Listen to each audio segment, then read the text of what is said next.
Today's Wednesday, June 26th. I'm Bridget.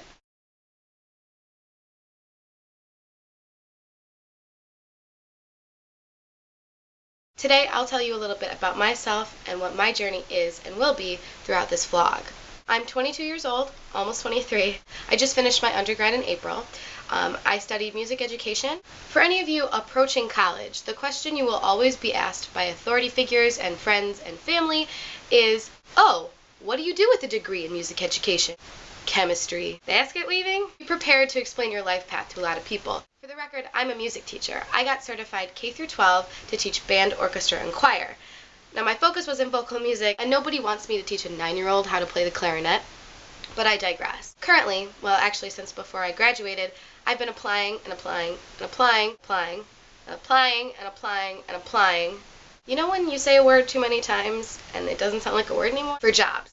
Applying for a career path is a lot different than just applying for a job.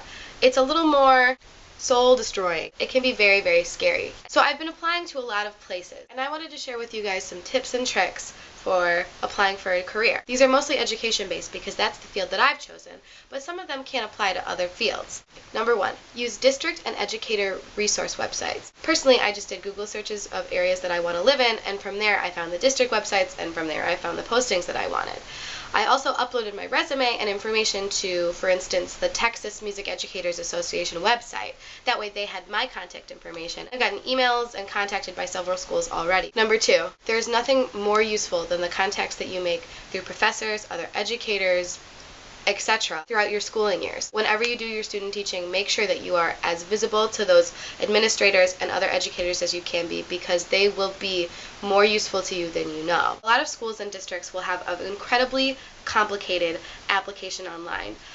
For Oakland County, there's a consortium, which is basically every school in Oakland County, or most of them, just feeds through the same application system. So there are tons of job postings and you just apply for all of them at one time, which is great, but it's incredibly complicated and there are a lot of steps. Number 1 trick for that, save your answers. I have a Word document with all of that information. All of these answers will come in handy as you fill out roughly around 70 to 80 applications in one summer. Number 4, many of these applications will have some kind of philosophy-based education questions. Save your educational philosophy papers. As much of those papers are a pain and they're really long, they're really, really helpful. And most of those questions I answered in my thesis. 5, get your recommendation letters and transcripts as early as you possibly can. It's incredibly rude to try and rush somebody into writing a recommendation letter for you, especially because you want them to take their time and really think about you. College transcripts take a while to be processed, and you have to wait for them to come in the mail most often. So as soon as your grades are posted, get your transcripts. Number 6, use any kind of resume, cover letter,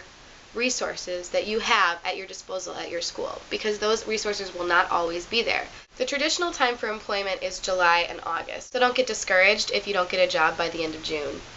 I'm trying not to be. I keep telling myself that this is my chosen career path, and I'm passionate about it. Well, I hope that helps anybody who's looking for a career in education. On Friday, you may be meeting Amanda. If not, Katie and I will be introducing you. Please remember to like, subscribe, follow us on Tumblr, Twitter, Facebook, Instagram.